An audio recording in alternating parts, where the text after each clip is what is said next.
Amen. Magandang umaga po sa ating lahat. Mga ginigiliw, mga minamahal ng Panginoon, may pag-asa po sa Panginoon, mga ginigiliw. Alam nyo, ang pagpapala, ang blessing, no? Tulad po ng sinabi po ni Pastora kanina na ang pagpapala ay hindi lang pinansyal, mga ginigiliw, but the condition also of the heart. Yung may kapayapaan ka sa puso, may kapayapaan ka sa pamilya, that is only blessing, that is already blessing. Oo, pagpapala na yan na galing sa Panginoon, mga ginigiliw.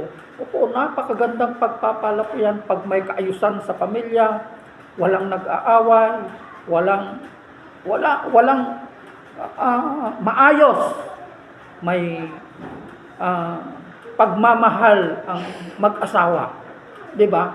Alam mo, pag nakikita ng pamilya, ng mga anak, yung pagmamahalan ng mag-asawa, mga ginigiliw, alam nyo kung ano ang mailalagay sa puso nila. Magkakaroon sila ng totoo at tapat na pagmamahal sa kanilang puso, mga ginigiliw. Ang ibabahagi ko po sa inyo sa umagang ito ay patungkol po sa isang nangyari po. Ito yung nangyari noong muling nabuhay ang ating Panginoong Jesucristo. Kaya bibigyan ko po ito ng tema na ano ang ginawa ng mga, ibig sabihin marami ano ang ginawa ng mga nakakita at nakarinig ng muling pagkabuhay ng ating Panginoong Jesucristo, mga ginigiliw. Ano kaya ang ginawa ng mga nakakita at nakarinig ng magandang balitang ito na galing sa ating Panginoon? Ito yung sinasabi na magandang balita na nakasulat po sa salita ng Panginoon, ng ating Panginoong Jesucristo ay muling nabuhay. Iyon ay pag-asa para sa atin na sumasampalataya sa Kanya, mga ginigiliw, sapagkat kung walang muling pagkabuhay, mga ginigiliw, walang silbi ang ginagawa natin na nagkakatipon po tayo sa building na ito, sa iglesia na ito ng Panginoon, mga ginigiliw. Bakit pa tayo magkakatipon dito? Anong gawin natin? Uminom na lang tayo, magpakasaya tayo, mga ginigiliw. Pero dahil may muling pagkabuhay, mga ginigiliw, binibigyan tayo ng pag-asa ng ating Panginoong Jesucristo, mga ginigiliw. Kaya meron po siyang sinabi sa kanyang salita, sapagkat tinanggap na ninyo ang bunga ng iyong pananampalataya. Tinanggap na ninyo ang bunga ng inyong pananampalataya. Ang kaligtasan ng iyong buhay. Ang kaligtasan ng iyong buhay. Yung ang bunga na pagtanggap po natin, pananampalataya po natin sa ating Panginoong Jesucristo, mga gilig-giliw. Iikot po yung pag-uusapan po natin sa kwento na ito, mga ginigiliw, na kung saan marami ang nakakita at nakarinig ng muling pagkabuhay ng ating Panginoong Jesucristo, mga ginigiliw. Pero bago po namatay ang ating Panginoong Jesucristo, mga ginigiliw, marami din nakakita noong binuhay ng ating Panginoong Jesucristo ang taong 3 araw ng patay, nabubulok na tao, already in the state of decomposition, mga ginigiliw.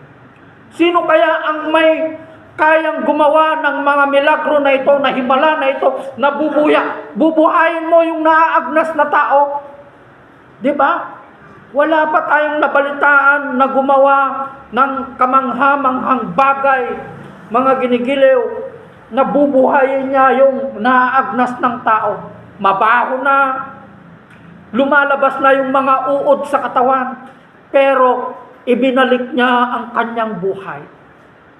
Mga ginigiliw. Di ba? Maraming himalang ginawa ng ating Panginoon. Meron pa yung dadalhin na yung patay sa libingan, yung nag-iisang anak ng isang biyuda, mga ginigiliw, dadalhin na sa kanyang huling hantungan.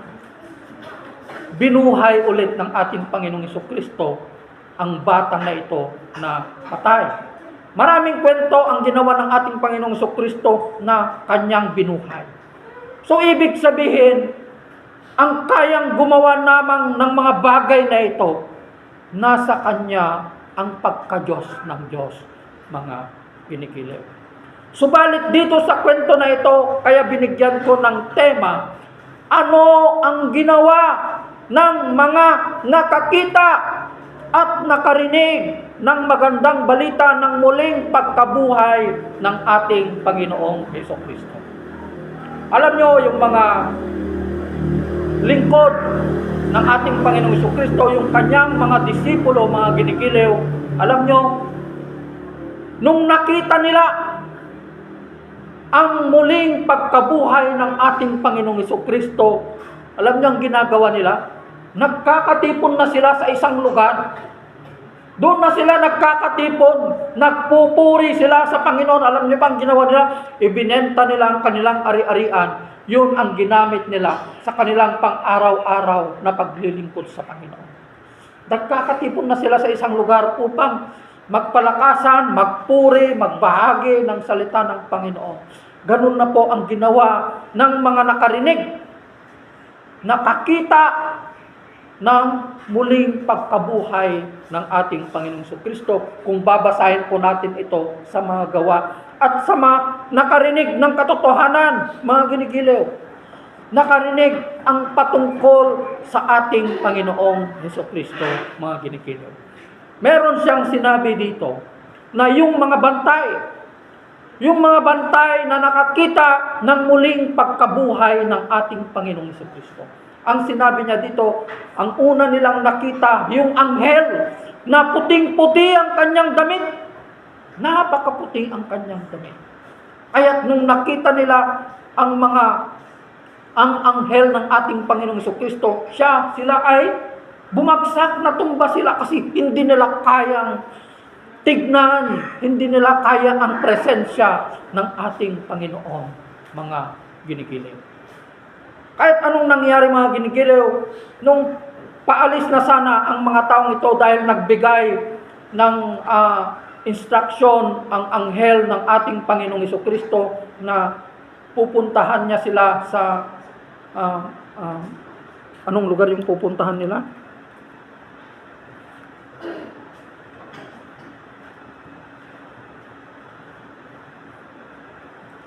Galilea. Puntahan nila ako sa Galilea. Ngunit sinalubong sila ng ating Panginoong Jesucristo. Sinalubong niya ang mga lingkod na ito, yung mga babae na nakakita ng muling pagkabuhay ng ating Panginoong Jesucristo, mga ginigilew. So sa pagkabagsak ng mga bantay na ito, ibig sabihin, mga ginigilew, nakita nila, narinig nila, nakita nila ang presensya ng ating Panginoon, nakita nila ang muling pagkabuhay ng ating Panginoong Jesucristo. Nakita nila, narinig nila yung conversation nila. Mga ginigilew. Kaya't anong nangyari, mga ginigilew? Meron siyang sinabi, kung magwagwardya ka kasi sa mga ganito na pagkakataon, pag dinala ka sa isang lugar na meron kang babantayan, lalong-lalo na kung ikaw ay military, ang pinakamababa na bilang ng magbabantay sa meron kang binabantayan na medyo may problema, no? Na alam niyo, pinakababang bilang nila 7, 1 team. So ibig sabihin, maraming mga bantay ang nakakita, military or gwardiya ng temple soldiers, mga ginigilew, o Roman soldiers. Marami, 7 ang pinakamababa. Hindi ko alam kung 7 nga talaga or mas higit pa. Kasi ang bilin kasi ng mga pari, no, yung mga head priest, pabantayan natin, baka sabihin nila na inagaw nila ang bangkay ng Jesus na yan, sabi nila. Baka aagawin nila at sasabihin nila na siya ay muling nabuhay. Yun ang sinabi nila. So, kung ang mga Sanhedrin kasi, ito yung parang pinakamataas na gobyerno ng mga Israelita noong unang panahon ng mga Hudyo. So, hindi lang 7, marami ang nakakita. Mga ginigiliw. Kaya dito, ang ginawa ng mga bantay na ito, mga ginigiliw, pumunta sila sa mga pari. Pumunta sila at ibinalita nila ang nakita nila. Alangan naman na magsisinungaling sila, totoo yung nakita nila. Nakita namin yung isang anghel. Nakita namin ang Kristo na ipinako sa krus. Nakadamit ng puting-puti. Lumalabas ang kalwalhatian sa kanya. Diba? Pero, nasaan kaya yung ilan? So, ibig sabihin, hindi lahat pumunta sa mga Pariseo. Hindi lahat pumunta sila doon para magsumbong. Iparating yung nakita nila na muling pagkabuhay ng ating Panginoong Kristo. Naniniwala ko dito, basahin natin Matthew 28:11. Pagkaalis ng mga babae, pumunta sa lungsod ang ilan. Pumunta sa lungsod ang ilan. So, hindi lahat ng mga gwardya, pumunta sila sa Pariseo. Pumunta sa lungsod ang ilan sa mga kawal na nagbabantay sa libingan at isinalaysay sa mga punong pari ang buong pangyayari. Isinalaysay nila. Kaya anong nangyari? So, ibig sabihin, hindi lang iisang pari ang nakarinig ng muling pagkabuhay ng ating Panginoong Kristo. Hindi lang si Caiaphas. Kasi alam mo yan, maraming grupo yan. Pag-uusapan nila yan. Do you think na sa mga nakarinig ngayon ng muling pagkabuhay, kahit ikaw ay pinakamasamang tao nung unang panahon, ikaw ay isang pari na puro patay ang iniisip mo? Wala kayang conviction sa puso mo? Totoo nga na siya ang muling pagkabuhay. Siguro pag nagmi-meeting na sila, nagkaroon na sila ng pagtitipon. Totoo nga na ang taong ito na nagsasabing siya ang Kristo ng Diyos. Yung mga ayaw na lang tumanggap dun, pride na lang. Pride. Pride na lang ang ayaw kumilala, tumanggap ng muling pagkabuhay ng Panginoong Jesucristo. Kaya sa isang pagtitipon, hindi lahat ng pagtitipon na yun, umaayon sila sa kung ikaw ay nagbigay ng isang opinion, supposed to be, hindi lahat umaayon sila.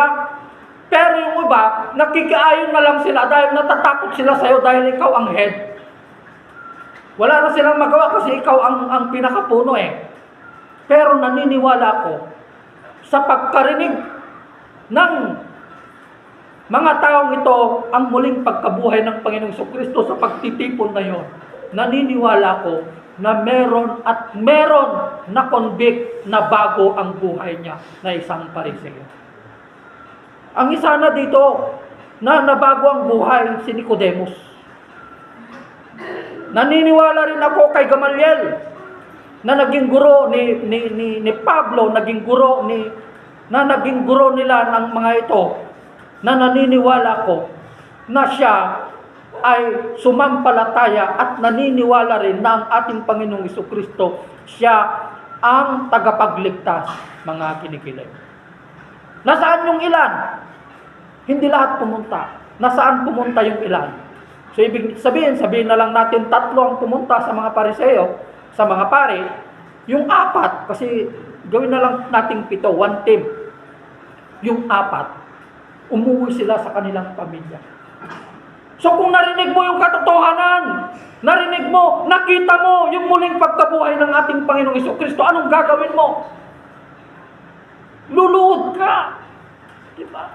Nakita namin ng mata namin na yung Kristo na ipinako nila sa cross, nabuhay. Yun ang Yung ang ibinigay sa atin na ministeryo, mga ginigilaw, yung iparating natin ang muling pagkabuhay ng ating Panginoong Jesucristo sa ating pamilya, sa ating mga anak. Diba? Sa ating mga anak, sa ating pamilya, sa ating asawa. Kaya, iyon ang pinakamagandang aral na dapat taglayin ng bawat isa sa atin. Yung ipakilala po natin ang ating Panginoong Jesucristo sa mga anak natin at sa pamilya natin. Dahil yon ang magandang balita. Walang magandang balita. Alam nyo, walang New Testament, wala yung Matthew, Mark, Luke, John, letters. Wala ang mga ito kung hindi muling nabuhay ang ating Panginoong Jesucristo. Ang umiikot lang sana is from Genesis up to Malakay lang. Malakay is the last part of the Bible sa Old Testament, di ba? Malakay. Genesis to Malakay lang. Pero dahil may muling pagkabuhay, meron yung magandang balita, meron yung gospel, meron yung letter of Paul, meron yung last part of the Bible, meron yung pahayag, di ba? Revelation. Yun ang ibig sabihin ng magandang balita. Ang magandang balita ay ang muling pagkabuhay ng ating Panginoong Jesucristo, mga ginigilaw. Di ba? Kaya nga, alam nyo, may narinig ako kanina na isang video. Kung ikaw, kung nasa iyo ang presensya ng Panginoon, nagdedebosyon ka, ibinibigay mo ang oras mo sa paglilingkod, pagdedebosyon sa ating Panginoon, pagdedebosyon sa Kanyang salita, mga ginikilaw.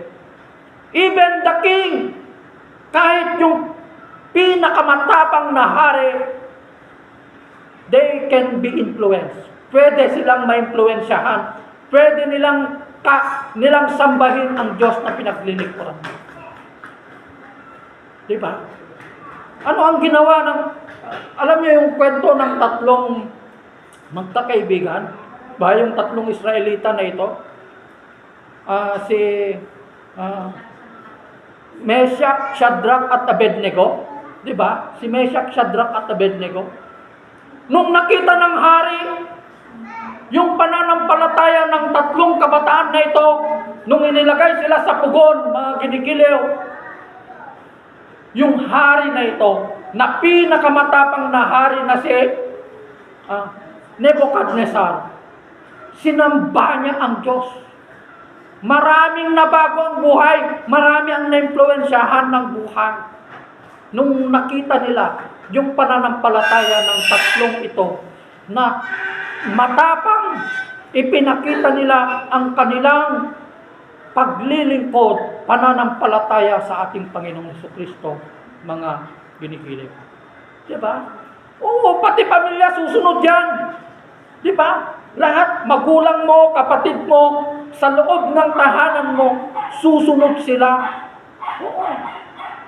Susunod sila sa Diyos na pinaglilingkuran mo. Pero maraming nakikipagdebate sa salita ng Panginoon, but in the household, hindi sila magkakasundo. May Romano, may Aglipayano, may INC, may Christian. Walang kaayusan. Di ba? So, ibig sabihin, kung ikaw na Kristiyano, hindi ka nag-iilaw, may problema sa'yo. Di ba? Kung hindi ka nag-iilaw, ibig sabihin, pundido yung ilaw mo, wala sa'yo ang salita. Wala sa'yo ang salita. Ginigiling. Yung mga anak ko ngayon, normal lang sa isang magulang na magalit. Diba? Normal lang. Sana, itong pinagpre-pray ko sa mga anak ko na hindi sila magbabago. Hindi sila magbabago sa edad nilang yan. Alam nyo, nung high school ako, nagsimula nung first year high school, hanggang nagkaroon na ako ng asawa, hindi na ako umuwi sa bahay hindi na ako namalagi sa bahay. Hindi na ako umuwi sa bahay namin noon. Ayaw ko kasi magulo. Nag-stay ako sa mga barkada ko. Doon ako sa mga barkada ko hanggang pinabayaan na ako ng aking ama. Yung mga magulang ko, uwi lang ako. Kuha lang ako ng damit ko. Doon ako nag-stay, nakikikain sa kanila. Until such time na, alam niyo, nung high school ako, 2 ulit akong hindi nagpatuloy sa pag-aaral. 2 ulit. Kaya nga, yung mga classmate ko ngayon, 3 ang nag-claim na classmate ko ngayon. 3 sila. Akala nila, pero hindi. Mga half-sem nakalahating taon na, nag-i-stop na naman ako. Kaya 3 beses, hanggang sa awa ng Panginoon, nakapag-graduate pa rin ako. No? Yun po, mga ginigiliw. Diba? Kaya, nung narinig natin, nakita natin, dapat mag-ilaw tayo sa loob ng bahay. Oo, mag-ilaw tayo. Kaya, I hope na yung mga anak ko na ito, yung mga nakatira sa bahay, at sa lahat ng aming bahay, alam nyo na ang mga yan, kaya nga, yung mga bahay na yan, hindi namin ipinahintulot noon na ginawang inuman yan. Kahit may mga anniversary dito, may mga anniversary noon, hindi namin pinahintulot na may mag-iinuman dyan. Hindi. Hindi po. Oo, kasi banal yan. Banal. Opo. Diba? Kaya yung mga anak ko na yan, I pray na paglaki ng mga yan, hindi sila magbabago. Sa ganyan na edad, first year high school ako, naninigarilyo na ako, may inom na ako ng alak, drug addict na ako, nalulong na ako sa droga nung high school ako. Oo. Kasi walang pakialam ang magulang. Walang kaayusan sa pamilya. Diba? Oo, muntik akong namatay noon. Para na akong bangkay dahil grabe na yung kwan. Kasi gusto ko nang mamatay noon nung high school ako. Kasi hindi maayos yung pamilya eh. Mga ginigiliw. Opo. Kaya iba, no? Ibang-iba kung ikaw ay naglilingkod sa Panginoon. Yung mga bata na yan, matatakot ang mga yan. Natatakot sila. Si Isaac nga eh. May marinig lang siya na mura eh. Nagsusumbong na yan. Pati si Andrea noon, bata pa yan, pag may narinig yan na nagmumura, ipulong da kanya may kabsat. Opo. Ipulong da. Yun ang Kristiyano, natatakot ka na. Kasi papalikayin natin ang mga anak natin na may pagkatakot sa Diyos. Ang problema ko lang naman sa kanila, medyo naka-focus lang sila kasi sa mga cellphone kung minsan, ay nagagalit pa rin ako. Salamat sa Panginoon dahil hanggang ngayon, nagpapatuloy pa rin sila sa paglilingkod sa Panginoon. Diba? Opo. Kaya dapat, yung nakita natin, ulitin ko, yung nakita mo na yan, naliwanag ng muling pagkabuhay ng ating Panginoong Jesucristo, mga ginigiliw. Magbubunga yan ng mabubuting gawa sa loob ng iyong tahanan. Bubunga yan. Do you think na kung hindi ko nakilala ang Panginoon, baka matagal na akong patay? Oo, nasa akin lahat ang bisyo noon. Oo, nasa akin lahat ang bisyo. Oo. Yung mura ko siguro sa isang araw, pinakamababa ang 200. Pag nag-usap tayo, huli ng salita ko, may mura. Mura. Nagmumura talaga ako noon. Oo. Pero sa awa ng Panginoon, natanggal ang mga ito nung nakilala ko ang ating Panginoong Jesucristo. Nung nakita ko yung liwanag na yon, nasumpungan ko ito sa kanyang salita. Nandito po. Nandito po ang liwanag ng ating Panginoon. Kung gusto po nating magkaroon ng mapayapang pamilya, gusto nating magkaroon ng maayos, kung may mga pinagdadaanan tayong problema, mga ginigiliw, lalapit po tayo sa ating Panginoon. Basahin natin ang kanyang salita at magkakaroon po tayo ng kapayapaan sa ating buhay. Hindi po natin masusumpungan ang kapayapaan sa kayamanan. Oh, hindi po. May 3 akong sasakyan nung nagkaroon ako. Hindi ka, alam mo, hindi ka nasisiyahan.